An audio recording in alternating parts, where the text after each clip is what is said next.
এবং সবাইকে আজকে আমরা কথা বলবো শারমিন ইসলামের লেখা বই গেছুমি নিয়ে। তো এটা একটা নারীকেন্দ্রিক উপন্যাস মূলত, এবং এই উপন্যাসে মূল চরিত্র তার নারী এবং তার জীবন কাহিনী এখানে তুলে ধরা হয়েছে, যে ছোটবেলা থেকে বড় হওয়ার পর কীভাবে সে প্রতিষ্ঠিত হয় সেই জার্নিটাই এখানে লেখিকা তুলে ধরেছেন। তো এই গল্পের যে মূল চরিত্র তার নাম হচ্ছে স্নেহা, এবং তার বড় ভাই থাকে, সে খুবই দরিদ্র পরিবারের একটা মেয়ে। তার বাবা হচ্ছে গ্রামের স্কুলের পিয়ন।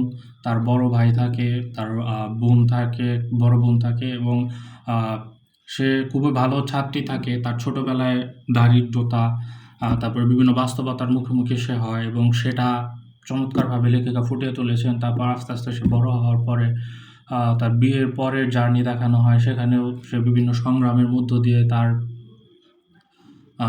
জীবনে প্রতিষ্ঠিত হওয়ার পথে এগিয়ে যায়, এবং অবশেষে সে প্রতিষ্ঠিত হতে পারে, এবং সেটাই এখানে বর্ণনা করা হয়েছে। এবং গল্পটা অত্যন্ত চমৎকার, আপনারা চাইলে পড়তে পারেন। বইটা আপনারা রকমারি সহ বিভিন্ন অনলাইন বুক শপে হয়তো পেয়ে যাবেন। ধন্যবাদ সকলকে।